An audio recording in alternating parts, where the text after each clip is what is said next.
Mayroong in-order si Daddy Tim sa akin na para sa buhok mga nanay, no?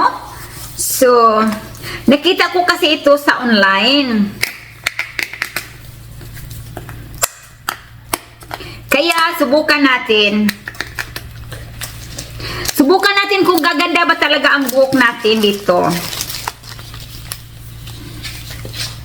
Let's see. Uy, ang bango! Alright! So, sa ngayon na hindi pa nalagyan ng buhok ko, ganito yung buhok natin, no? So, straight na talaga yung buhok ko. O, sige. Lights, camera, action! Maligo muna tayo mga kananay. O, banlawan muna natin yung buhok, tapos lagyan. I changed my mind. Hindi na lang pala natin banlawan. Lagyan na lang natin ng diretso nito. Titingnan natin kung maganda ba talaga ito, no?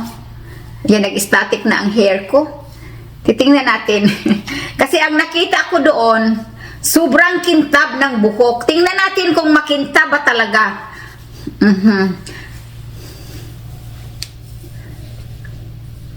Tapos, ibabad muna natin ng sandali dito.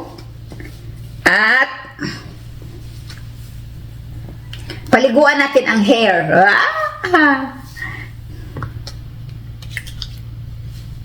Nakita ko lang ito mga kananay sa aking pag-scroll. Sabi ko, masubukan nga kung ganyan ba talaga ang ano. In reality mga kananay.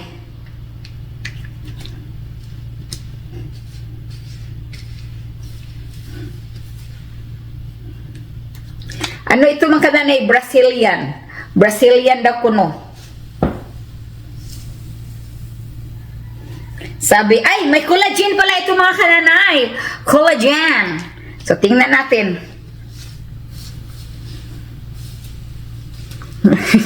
Malagkit.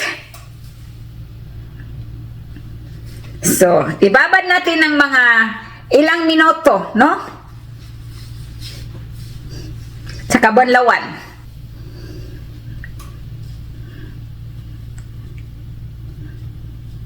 Tingnan natin kung ganoon ba talaga ang resulta.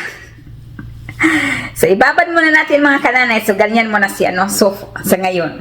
So, ngayon, dito na tayo sa shower room. Banlawan na natin ito, no? Titingnan natin kung totoo ba talaga ang sinasabi nila na talagang gaganda ang buhok mo na silky. So, ngayon, patuyuin natin.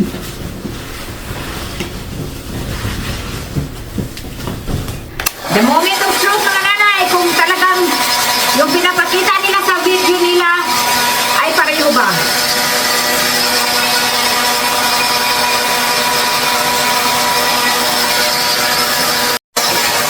Malapit na!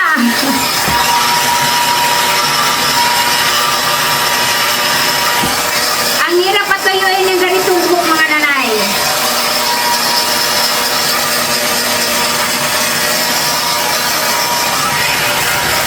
So, lumipat ako dito mga kananay kasi napagod na ako dun sa kakatayo. Medyo basa pa sa ilalim. Tingnan natin, no, kung ano ba ang resulta niya. Basa pa sa likod.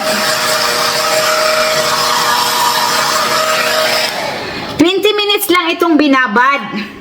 Kasi nagmamadali ako mga nanay na dahil sunduin ko yung anak ko. Malambot naman siya. Pero yung pinakita talaga nila sa video nila mga nanay na sobrang kintab talaga. May treatment na yon. Hindi lang talaga yon ano. Kasi nakalagay doon yung ano lang, yung cream lang. Pero alam ko may nila, ano na yun. Pero maganda naman siya mga nanay, no? So sa 10 mga, out of 10 mga kananay, ibibigay ko nito ay 7. Kasi malambot naman talaga siya. At saka yung buhok ko kasi mga nanay ay silky na yung buhok ko. Kumbaga, hindi siya, ano ba yung high maintenance mga nanay. So, medyo basa pa yung sa likod, pero okay na yan. Yan. So, maganda naman siya mga nanay, oh. Pero hindi talaga yung katulad doon sa ano, no.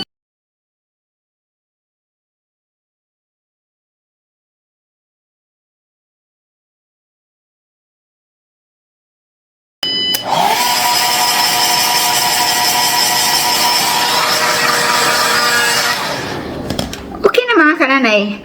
Malambot talaga siya, oh. Soft, no? Malambot siyang hawakan. Tsaka, siguro pag ano pa ito, may treatment talaga yung nilalagay sa heating ba mga kananay, no? Sa akin kasi binabad ko lang ng 48 hours, 20 minutes. Habang ako'y nagbababad kanina dito sa hair ko, ako'y naghugas ng plato. Parang productive. So, ito na yung kinalabasan mga nanay. Oh, maganda naman pala mga nanay, oh. O, di ba? Maganda naman pala. So, mga nanay, alam naman natin no, na nagtitipid tayo. Pag nagtitipid tayo, tayo na lang gawa-gawa mga nanay. O, di ba? Maganda na siya.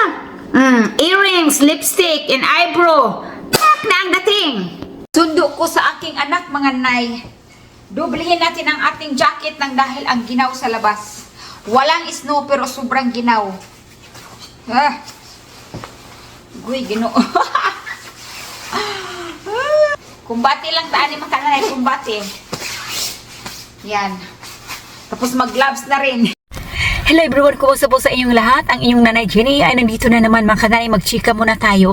Andito ako nag-antay sa anak ko, no? So medyo late ako ng konti nang dahil nga yung road doon papunta dito mga kananay ay close nang dahil nga mag-snow daw bukas. So bukas mga kamami ay walang klase, tomorrow is Friday. So walang Friday, Friday mga kananay, walang pasok bukas nang dahil nga mag-snow. So dito nakalagay na sila, nag-spread sila ng asin mga kananay parang hindi madulas ang kalsada. So yan na nga mga kananay, no? So magkwentuhan muna tayo. So kagabi or kahapon ng hapon 6 o'clock si Daddy Tim ay pumunta pala doon sa storage building namin mga kananay.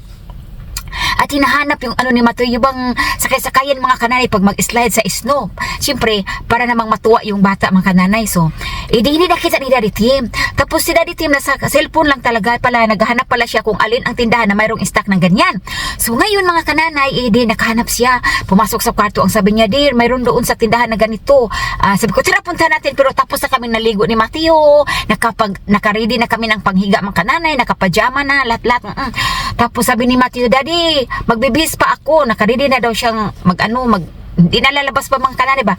Pero sabi ko, importante yun kasi magkaubusan yan sa tindahan mga kananay. Pag mayroong snow, ay naku, magkaubusan. Munti ka na talaga kaming naubusan. Oh. So, sabi ko kay Tim, sabi ko, tara na Tim. Ang sabi naman ni Tim, o sige Matthew, okay na lang na hindi ka magbihis kasi may jacket naman. At saka, si mami mo rin hindi na magbibihis. Ay, ganon. Tapos sabi niya, asawa ko sa akin, yung ano na lang, pagtaas ba, yung bra, mga kananay, magsuot na lang daw ako. Sabi ko, ay, hindi ako magsusuot ng bra. Sus, mga kananay, hindi ko talaga alam mga kananay na seryoso naman talaga. Sabi ko, ay, hindi ako magsusuot ng bra. Tawa talaga ng tawa ng asawa ko sa akin. Napaganyan talaga ako mga kananay kung bakit ang reaksyon ng asawa ko sa akin ganyan. Nang dahil siguro, nangisog ko ba mga kananay nga di...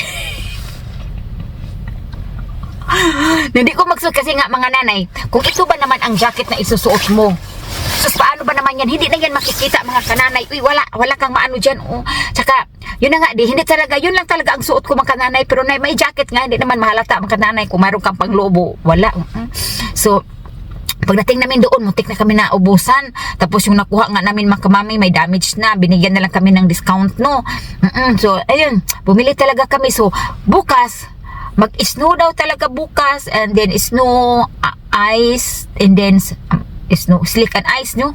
Magkasama talaga yan mga kananay. Pag mag-slick pa mga kananay, tapos pag malamig talaga, kaya doon na yan mag-ice. Delikado kasi yan. So, kinansi lahat ang pasok dito banda sa amin yung distrikto mga kananay. So, kinansi lahat. So, ayan, ang Mateos walang pasok bukas. O, tuwang-tuwa naman yung bata na yan.